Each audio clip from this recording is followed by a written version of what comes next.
on this Veterans Day to spend a few minutes considering the nature of heroism. Alabama News Network's Tim Lennox has the story of two Alabamians who earned the title hero nearly a century apart. More now in this Alabama News Network Extra, Heroes Who Left Us. There's nothing about James Bryan Townsend's grave in Montgomery that speaks of his heroism in France in 1918. There are no flags, not even a mention of his military service, just a plain flat stone with his name and date of birth and death. We know he was born in China Grove and grew up in nearby Troy. He registered for the draft in 1917, about the same time the U.S. declared war on Germany. Townsend became a foot soldier attached to a U.S. Army infantry regiment in France. On September the 15th, he came across a field with American soldiers wounded and still under fire. Here's what the Department of Defense says he did next. Private Townsend left the town of Vendier, went out into the field, which was continuously under shell fire, and collected and brought into Vendier 16 wounded. He remained with them 32 hours, bringing them food and water, adjusting gas masks, and making the wounded comfortable until all had been evacuated. How heroic is that? I asked retired U.S. Air Force Colonel Joe Panza that question. He himself was awarded 3 Distinguished Service Crosses in combat. And some of the times it's the meekest guy in the unit that does the most heroic things.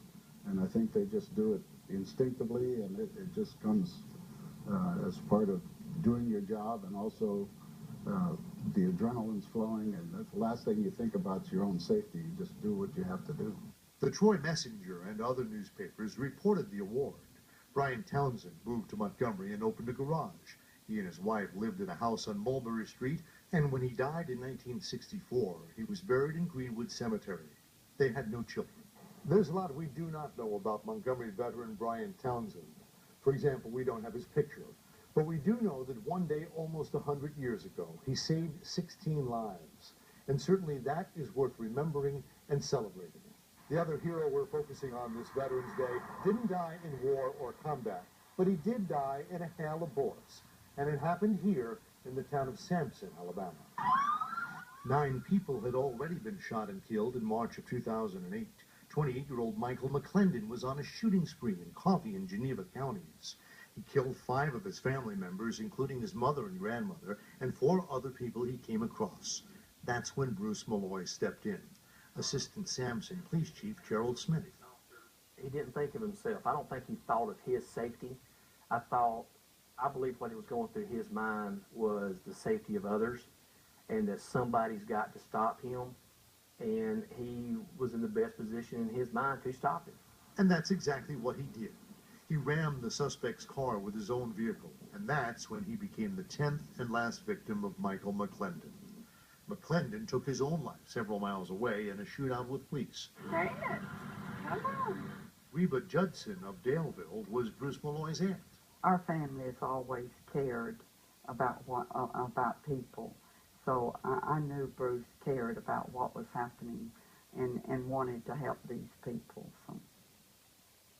So it was kind of typical. Yeah, it was typical.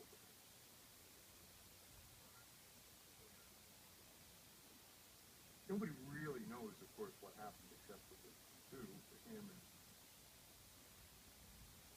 A few technical difficulties there, but that was Tim Lennox reporting.